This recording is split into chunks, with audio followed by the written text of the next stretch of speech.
candles. Hello, I'm Jonathan. In other videos on my channel, I've talked about the writing of John Sullivan with his sitcom Dear John. In this video, I want to look at a sketch by the two Ronnies known as Four Candles. So beloved was the TV show and the work of the two Ronnies over decades, and so beloved is this particular sketch that now it's hard to think back to a time when it never existed, to imagine that you're sat in the studio audience, the players come into the scene, and you have no idea what you're about to witness. The Two Ronnies was a prime-time light entertainment show that ran for years and years, but it could never really be accused of being broad. It was too witty for that. The wit was really sharp. I'm a bit too young for the debut of Four Candles, but I do remember from my youth seeing some of their later work, and I recall it being very, very consistent. There wasn't much filler in there, and any sketches that were a bit weaker, then they always had the polish of the quality of the performance to see them through. And much of that wit was down to the quality of the writing, which is very consistent, and Ronnie Barker produced a lot of that writing himself. I'm including the whole sketch in this video. Obviously I don't have any copyright. If anyone has an issue with the copyright, they can contact me about it. The point of the video is for analysis, and I really need to show you the sketch for the sake of that analysis. I'm going to tell you what I think is really good about the sketch, but I'm also going to pick fault with it.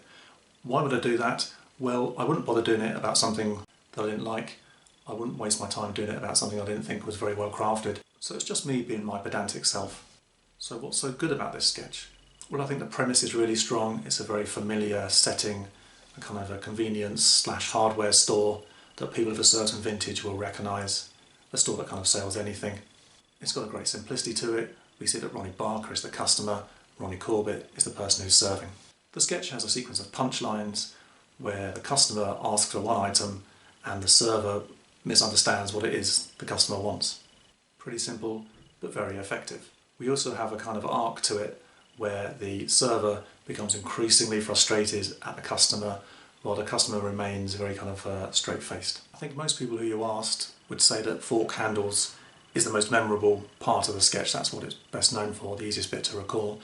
But I think the crown and glory of the sketch is the moment where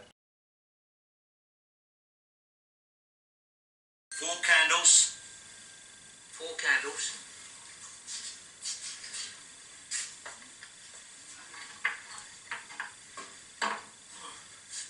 There you are. Four candles. No, four candles. Well, there you are. Four candles.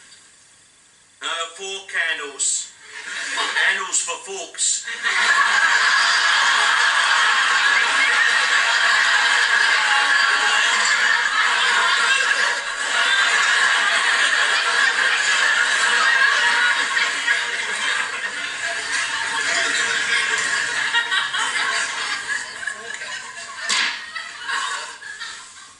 Got any plugs? Plugs. Yeah. What kind of plugs? A rubber one, bathroom.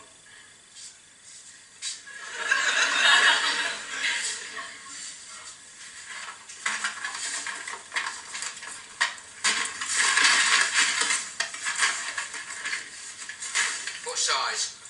13 amp.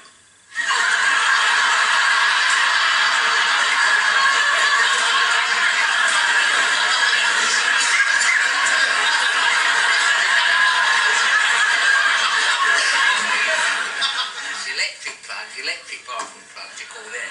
Tray. Electric bathroom.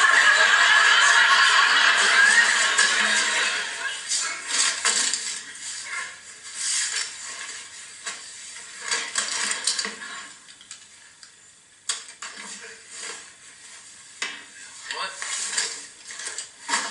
Saw tips. Saw tips.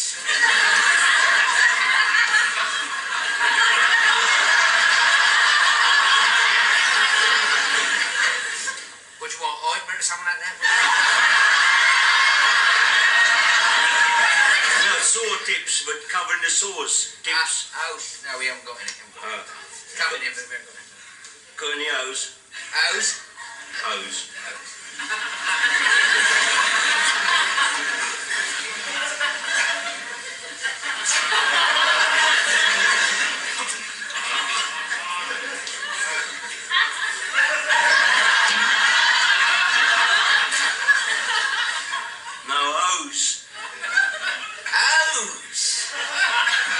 thought you meant hose. Hose. Say hose. Say that.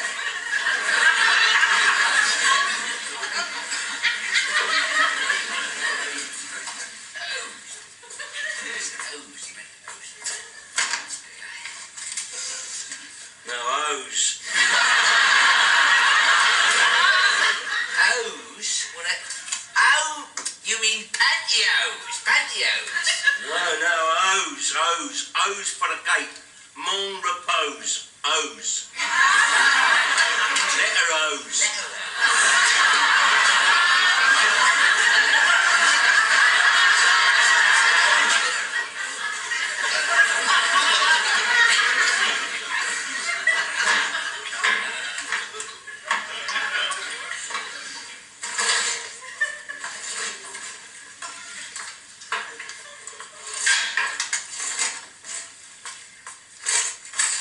How many did you want? Two. Two.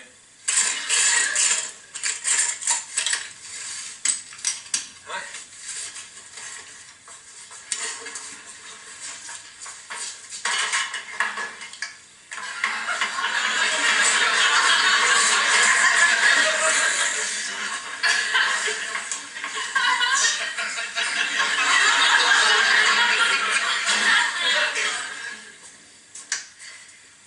Yeah, next. Got any peas? God's sake, why didn't you bleeding tell me that? I'm upstairs already for that thing to tell me bleeding there. I'm up and down the shop all the time.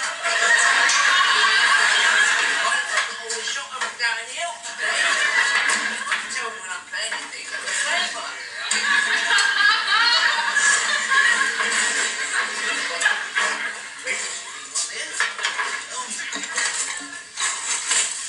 How many did you want? No, tins of peas.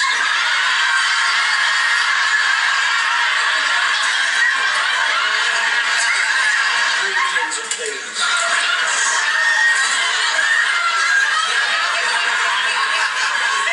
You're having me on, aren't you?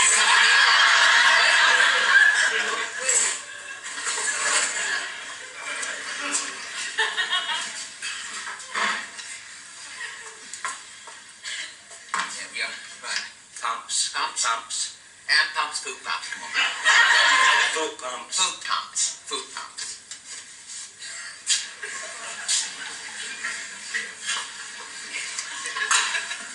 See your food pumps.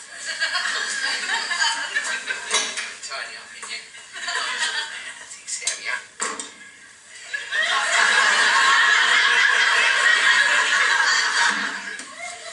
No pumps for your feet. Brown pump size 9. You are having me on. You are definitely having me on. What? You are.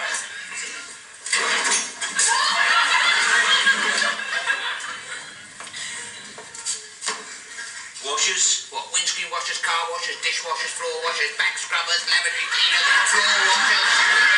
Half-inch washers. Oh, tap washers, tap washers. Yeah. Look, I've had about enough of this. Give us that dish. Take your myself down here. What's this? What's that? Oh, that does it. That does have it. I've had just about enough of this. Mr. Jones, you come out and service customer, please. I've just about had enough of this. Look at this one there. Look at this one. Right. How many would you like? One or two?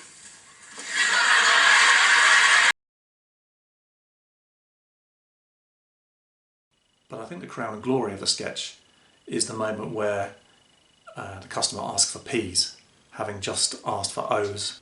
We see the server wearily going back up to get the box with the letters in, and we think, okay, that was the joke. He asked for O's, waited till he put the box back to ask for peas, and now the server's got to go back up the ladder to get the box of letters. But we're hit with like a double laugh on this occasion, because once he's come back with the box to give him some peas, he didn't want letter peas anyway, he wanted tin peas. Very, very clever. It's clear also that the performers are real experts in their craft here. For Ronnie Corbett, playing the server, he has to be careful not to come across as too obnoxious at the start. He's supposed to be serving someone and being polite. He has to kind of let his sense of irritation build up as the sketch goes on. He can't be too kind of on the nose about it. So he does a lot of muttering. You see him kind of pacing up and down, shaking his head. It's a very well judged performance from him. And for Ronnie Barker, playing the awkward customer, it gives this delightful kind of straight-faced. It would be so tempting to kind of wink at the camera and say, yeah, I got him there, send him back up that ladder. But that would spoil the overall effect of the sketch. What he does it so good is he just keeps it very straight. If we find him too obnoxious, I think we lose something in the sketch, but he plays it like he is just a very straightforward person with no empathy at all. He's completely taken by surprise at the irritation of the server, and I think that was the perfect way to do it. So what could I possibly find to criticise about this beloved sketch? Well, fork handles. When he comes in, he says, fork handles.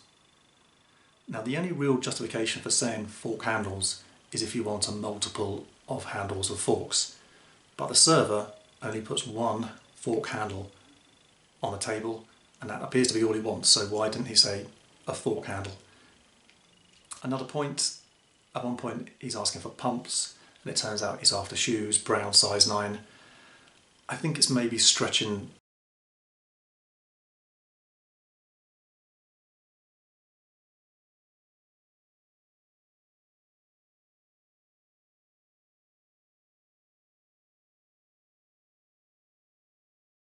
But my final quibble with this sketch is the little kicker punchline at the end, where he removes the rag and we see that the final item on his list of things was bill hooks.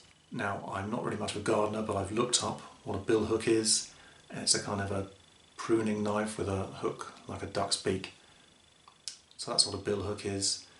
But my problem with this gag is, yes, billhooks could sound a bit like that word when you say it, but he wasn't saying it, he was reading it, and would that word look like the other word when they're written down? I don't think so. And also, why would you require 2 of them? It's a bit like the fork handles. You know, when one wears out, you might go and buy 1. Is it likely you'd need to go and buy 2 at once? But I'm being picky, aren't I? I could only find 3 things wrong with it, and yeah, it doesn't at all detract from it being a very, very funny sketch. And that's all from me. Thank you for watching.